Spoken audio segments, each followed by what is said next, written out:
नमस्कार. समाज सुधारक चॅनलवर आपल्या सर्वांचे सहर्ष स्वागत. आज आपण एका अत्यंत महत्त्वाच्या विषयावर सखोल चर्चा करणार आहोत. ऑनलाईन शिक्षण विरुद्ध ऑफलाईन शिक्षण. बदलत्या काळानुसार शिक्षणाचे स्वरूप कसे बदलले आहे हे आपण 20 भागांच्या या विशेष मालिकेतून जाणून घेऊया. भाग 1. आधुनिक शिक्षणाची नवी पहाट. शिक्षण ही मानवी प्रगतीची गुरुकिल्ली आहे. पारंपरिक काळात गुरुशिष्य परंपरा आणि वर्गातील फळाखडूचे शिक्षण हेच एकमेव साधन होते. मात्र 21व्या शतकात तंत्रज्ञानाने मोठी क्रांती घडवून आणली आहे. आज शिक्षण केवळ 4 भिंतींच्या आत मर्यादित राहिले नसून ते संगणक आणि मोबाईलच्या स्क्रीनवर उपलब्ध झाले आहे. ऑनलाईन आणि ऑफलाईन अशा 2 प्रवाहात आजचा विद्यार्थी विभागला गेला आहे. या दोन्ही पद्धतींचे स्वतःचे महत्त्व आणि आव्हाने आहेत, ज्याचा परिणाम विद्यार्थ्यांच्या सर्वांगीण विकासावर होत असतो. या मालिकेतून आपण याच दोन्ही बाजूंचा तुलनात्मक आढावा घेणार आहोत. भाग 2. ऑफलाईन शिक्षण ही एक परंपरा. ऑफलाईन शिक्षण ही शतकानुशतके चालत आलेली पद्धत आहे. यात विद्यार्थी आणि शिक्षक यांचा प्रत्यक्ष संवाद होतो. शाळेत जाणे, मित्रांसोबत वेळ घालवणे आणि शिक्षकांच्या मार्गदर्शनाखाली शिस्तबद्ध रीतीने शिकणे हा या पद्धतीचा गाभा आहे. वर्गातील वातावरण विद्यार्थ्याला एकाग्रतेने अभ्यास करण्यास प्रवृत्त करते. शिक्षकांच्या देहबोलीतून आणि प्रत्यक्ष शिकवण्यामुळे कठीण संकल्पना सहज समजतात. ऑफलाईन शिक्षण केवळ माहिती देत नाही, तर ते सामाजिक मूल्ये आणि शिस्त जोपासण्याचे काम करते, जे विद्यार्थ्याच्या चारित्र्य निर्मितीसाठी अत्यंत आवश्यक असते. ऑनलाईन शिक्षणाचा उदय. इंटरनेटच्या विस्तारामुळे ऑनलाईन शिक्षणाने जगात पाय रोवले आहेत. घर बसल्या जगातील सर्वोत्तम शिक्षकांकडून शिकण्याची सोय या माध्यमामुळे उपलब्ध झाली आहे. भौगोलिक मर्यादा ओलांडून ज्ञानाचा प्रसार करणे हे ऑनलाईन शिक्षणाचे सर्वात मोठे यश आहे. विशेषतः कोरोना महामारीच्या काळात जेव्हा संपूर्ण जग ठप्प झाले होते, तेव्हा ऑनलाईन शिक्षणानेच विद्यार्थ्यांचे शैक्षणिक वर्ष वाचवले आहे. लॅपटॉप, टॅबलेट आणि हाय स्पीड इंटरनेटच्या मदतीने शिक्षणाची गंगा प्रत्येकाच्या दारापर्यंत पोहोचली आहे. हे शिक्षण लवचिक आणि सोयीचे असल्याने आजच्या धावपळीच्या युगात ते अत्यंत लवचिकता आणि वेळेची बचत. ऑनलाईन शिक्षणाचा सर्वात मोठा फायदा म्हणजे त्याची लवचिकता. विद्यार्थी आपल्या सोयीनुसार वेळ निवडू शकतात. यामुळे प्रवासाचा वेळ आणि खर्च वाचतो. ग्रामीण भागातील विद्यार्थ्यांना शहरात न जाता उत्तम दर्जाचे शिक्षण मिळते.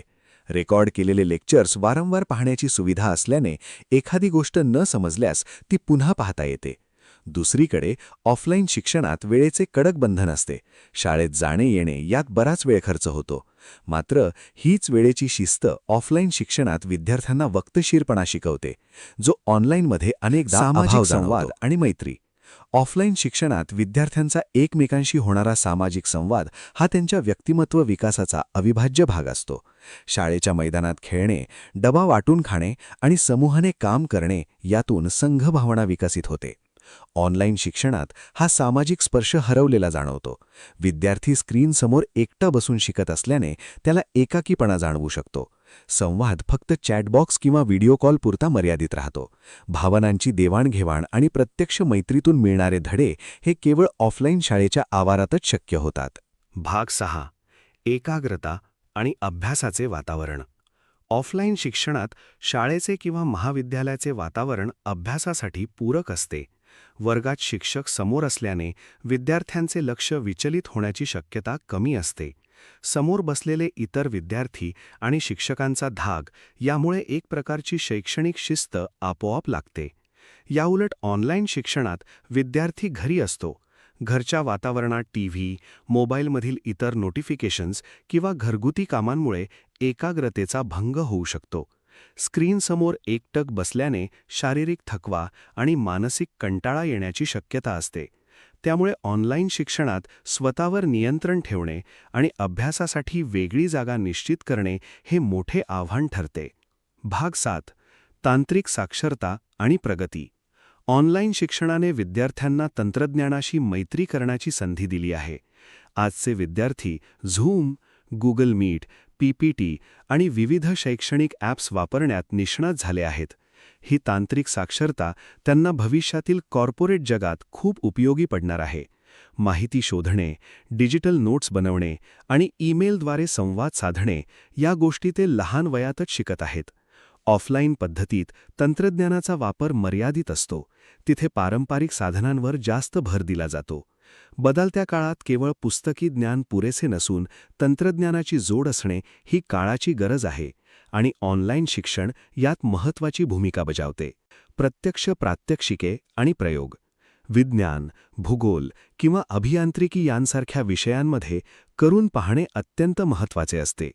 ऑफलाईन शिक्षणात प्रयोगशाळा उपलब्ध असतात, जिथे विद्यार्थी स्वतःच्या हाताने प्रयोग करू शकतात. रसायनांचा वापर, सूक्ष्मदर्शक यंत्र हाताळणे किंवा उपकरणांची मांडणी करणे यातून मिळणारा अनुभव ऑनलाईनमध्ये कधीच मिळू शकत नाही. ऑनलाईन शिक्षणात केवळ व्हिडिओच्या माध्यमातून प्रयोग दाखवले जातात, जे पाहताना सोपे वाटले तरी प्रत्यक्ष अनुभवाची जागा घेऊ शकत नाहीत.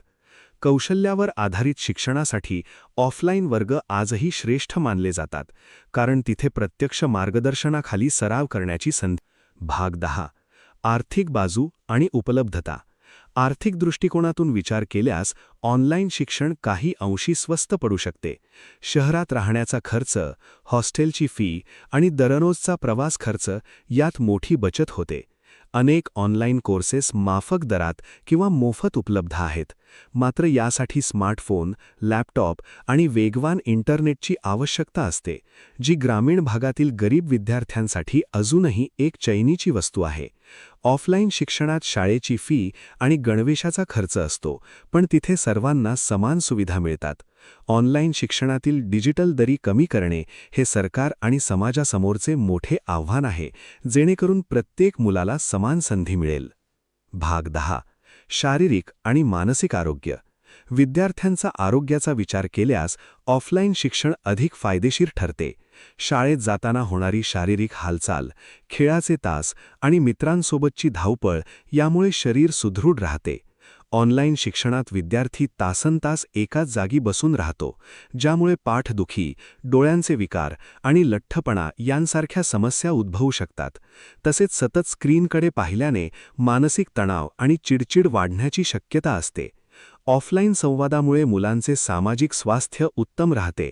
त्यामुळे ऑनलाईन शिक्षण घेताना मधून ब्रेक घेणे, व्यायाम करणे आणि स्क्रीन टाईमवर मर्यादा ठेवणे विद्यार्थ्यांच्या आरोग्यासाठी अत्यंत गरजेचे आहे. भाग 11. शंका निरसन आणि तत्परता. शिक्षण प्रक्रियेत शंका विचारणे अत्यंत महत्त्वाचे असते. ऑफलाईन वर्गात विद्यार्थी त्वरित हात वर करून शिक्षकांना प्रश्न विचारू शकतात. शिक्षकांच्या चेहऱ्यावरील हावभावावरून त्यांना समजते की विद्यार्थ्याला विषय उमजला आहे की नाही. हा इन्स्टंट फीडबॅक ऑनलाईनमध्ये मिळणे कठीण असते. ऑनलाईन वर्गात अनेकदा इंटरनेटच्या तांत्रिक अडचणींमुळे किंवा माईक बंद असल्यामुळे संवाद तुटतो. जरी चॅटबॉक्सची सुविधा असली तरी प्रत्यक्ष संवादातील सहजता तिथे नसते. परिणामी अनेक विद्यार्थी शंका मनातच ठेवतात, ज्याचा परिणाम त्यांच्या गुणवत्तेवर होऊ शकतो. त्यामुळे संवादाची ही दरी सांधणे ऑनलाईन शिक्षणात आवश्यक आहे. भाग 12. स्वयंशिस्त आणि जबाबदारी. ऑनलाईन शिक्षण विद्यार्थ्यांच्या संयमाची आणि स्वयंशिस्तीची परीक्षा घेते. इथे कोणीही शिक्षक प्रत्यक्ष देखरेख करायला नसतो. त्यामुळे वेळेवर लॉग इन करणे आणि लक्षपूर्वक ऐकणे ही पूर्णपणे विद्यार्थ्याची जबाबदारी असते. ही पद्धत विद्यार्थ्यांना स्वयं अध्ययन शिकवते, जी भविष्यात खूप उपयुक्त ठरते. याउलट ऑफलाईन शिक्षणात शिक्षकांचा धाक आणि वर्गातील वातावरणामुळे विद्यार्थी शिस्त पाळतात. मात्र तिथे परावलंबित्व जास्त असू शकते. ऑनलाईन माध्यमातून शिकणारा विद्यार्थी जर प्रामाणिक असेल तर तो अधिक स्वतंत्र आणि जबाबदार बनतो. ही आंतरिक शिस्त त्याला आयुष्यातील इतर क्षेत्रांतही मोलाची मदत करते. भाग 13. जागतिक स्तरावरील संधी. ऑनलाईन शिक्षणाने ज्ञानाच्या कक्षा रुंदावल्या आहेत. महाराष्ट्रातील एका छोट्या खेड्यात बसलेला विद्यार्थी अमेरिकेतील एखाद्या विद्यापीठाचा कोर्स करू शकतो. विविध देशांतील तज्ज्ञांचे विचार आणि त्यांच्या शिकवण्याच्या पद्धती जाणून घेण्याची संधी ऑनलाईनमुळे मिळाली आहे. ऑफलाईन पद्धतीत आपण स्थानिक संसाधनांवर अवलंबून असतो, पण ऑनलाईनमध्ये संपूर्ण जगच हे एक विद्यापीठ झाले आहे. यामुळे विद्यार्थ्यांच्या विचारांना जागतिक परिमाण मिळते. स्पर्धात्मक युगात टिकून राहण्यासाठी लागणारी कौशल्ये आत्मसात करण्यासाठी ऑनलाईन प्लॅटफॉर्म हे एक उत्तम साधन ठरत आहेत, जे आपल्या करिअरला एक नवी दिशा देऊ शकतात. भाग 14. परीक्षा आणि मूल्यमापन पद्धती.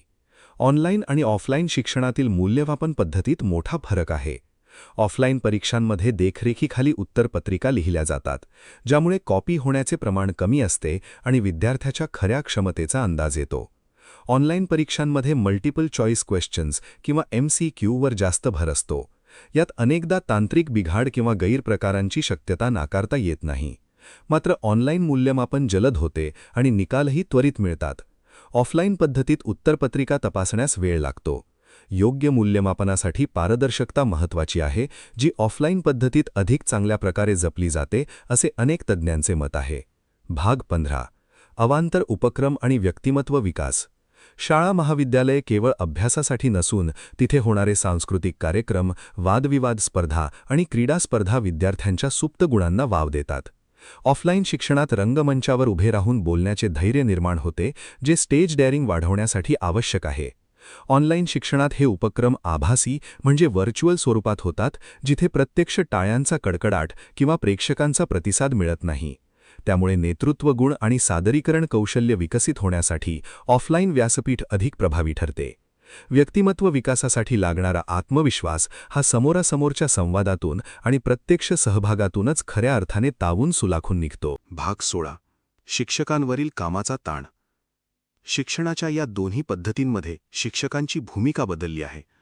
ऑफलाईन वर्गात शिक्षकांना अध्यापनाचा आनंद मिळतो, कारण त्यांना विद्यार्थ्यांचा प्रतिसाद लगेच दिसतो.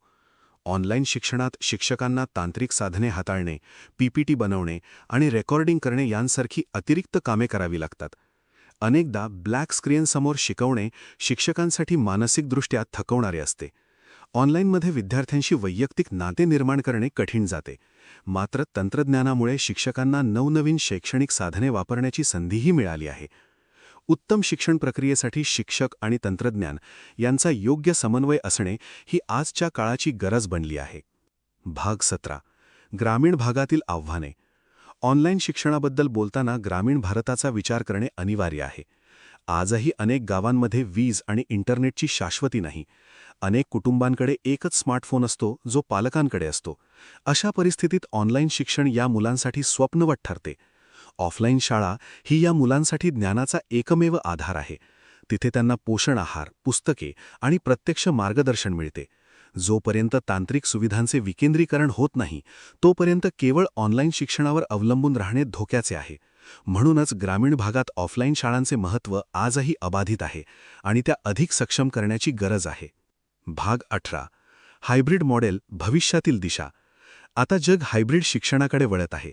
यामध्ये ऑनलाईन आणि ऑफलाईन या दोन्ही पद्धतींचा संगम केला जातो.